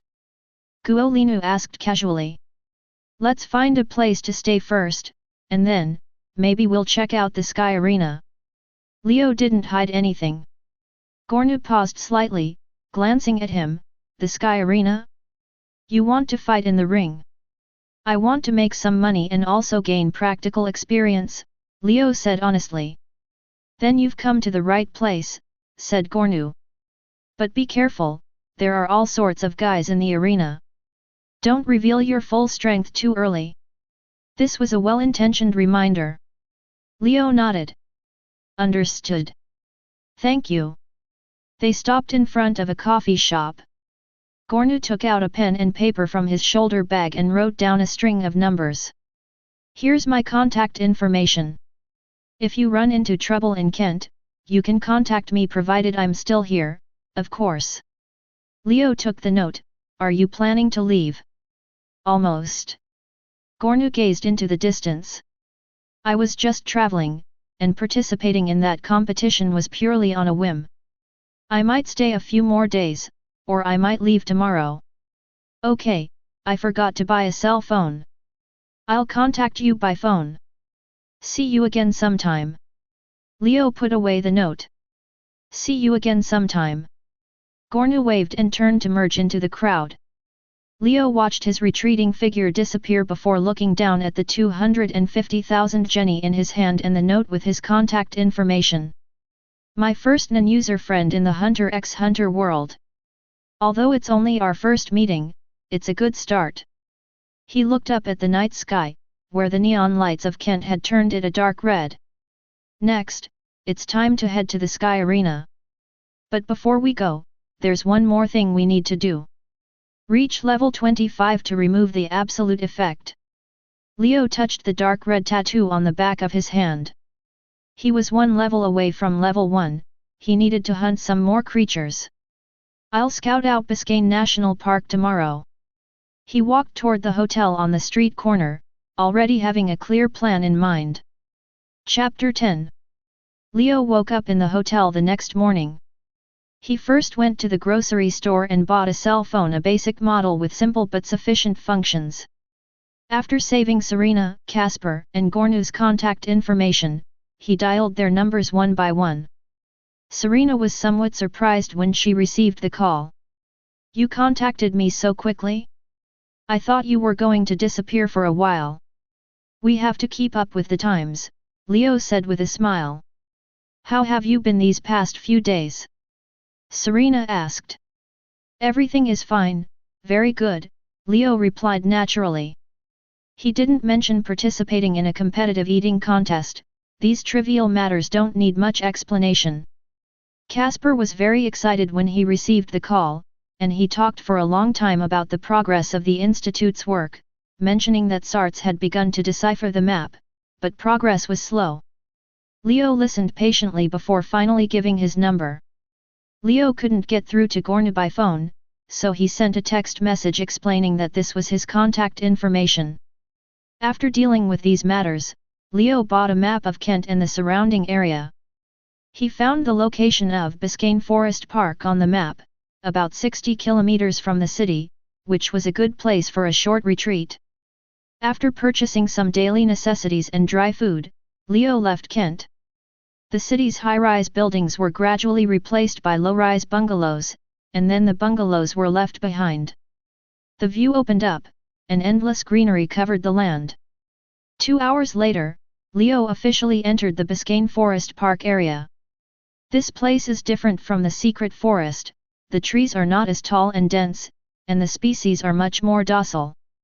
The air was filled with the familiar scents of earth and plants, reminding him of his days in the end of sustainability. Leo ventured several kilometers into the park and found a relatively flat clearing in the woods. A stream flows nearby, providing ample water, the terrain is slightly elevated, offering a wide view, and natural rocks form a semi-enclosed area, making it easy to defend. He set up camp here. The days that followed were simple and routine, hunting in the morning, processing the game in the afternoon, exercising, and resting at night. His goal was clear: reach level 25 and remove the absolute effect. The hunt went well. Although the creatures in the forest park are not as powerful as those in the hidden realm, their numbers are still considerable. Wild boars, deer, large birds. Leo selectively hunts to avoid disrupting the ecological balance. With each kill, the warmth emanating from the tattoo on the back of my hand steadily increased the progress bar. It was evening 18 days later. A giant armored gorilla crashed to the ground. This creature was nearly 2 meters tall at the shoulder, its entire body covered in a rock-like grey keratin layer, and it possessed the strength to overturn a car. It took Leo some effort to find its weakness, the soft tissue at the joint connection. Life energy plus 95. Level, 25, 0.5%. It's done. At that very moment, the dark red swirling tattoo on the back of his hand became intensely hot. An unprecedented surge of heat gushed forth from it, flooding his entire body like a bursting dam. The muscles were twitching, the bones were crackling loudly, and every cell was cheering with joy. Leo could feel his body undergoing a qualitative change, not simply an increase in strength, but a deeper level of sublimation. Immediately afterwards, a surge of new energy burst forth from within his body. A pale white mist rose from the skin like steam, swirling around the body and gleaming faintly in the setting sun. Is this recitation? Leo muttered to himself, his voice filled with unbelievable excitement. He raised his hands, watching the air currents swirling around his fingertips. Warm, vibrant, it seemed to respond to his will as if it were alive. Close your eyes and concentrate. According to the theory I remember, entanglement is a technique that preserves the emitted life energy within the body. He tried to control the overflowing gas, to bring it back together and stabilize it. Leo was highly focused. Gradually, the flowing air slowed down and began to float gently around the body, like an invisible film. Leo opened his eyes and a smile appeared on his lips. Entanglement, I've mastered it. Then comes absolute, allowing the chi to completely converge and enter a dormant state. This was too easy for him. After all, he had been living in a state of extreme for more than half a year under the influence of human proof. With a thought, the energy around him instantly dissipated, his aura vanished completely, and he seemed to return to being an ordinary person. Next came the practice. Leo took a deep breath and instantly amplified the energy within his body. Boom! A massive surge of energy erupted, forming a visible shockwave. The fallen leaves and pebbles on the ground were blown and rolled around, and the branches and leaves of the surrounding trees rustled. The blast wave lasted for several seconds before gradually subsiding. Leo felt the surge of power within him and smiled with satisfaction. My talent is indeed quite good. Finally, there's Hatsu, which determines the system to which Nin abilities belong. He took out a water glass, filled it with water, and gently placed a leaf on the surface of the water. Then, grasped the cup loosely with both hands and began to recite the mantra. The water in the glass began to ripple, and after a few seconds, the water level slowly rose, exceeding the rim of the glass, and gradually overflowed. An enhancement type. Leo murmured. Very good. Enhancement type ability users excel at amplifying their own or the properties of objects, making it the most suitable system for direct combat. Combined with the physical growth potential granted by human proof, the power he can unleash is absolutely beyond imagination. After awakening his Nin ability, Leo did not rush to leave. He decided to continue his spiritual practice in the forest park, at least to master the basic applications of the four elements, especially entanglement, which he could activate and maintain even while asleep. Days passed by.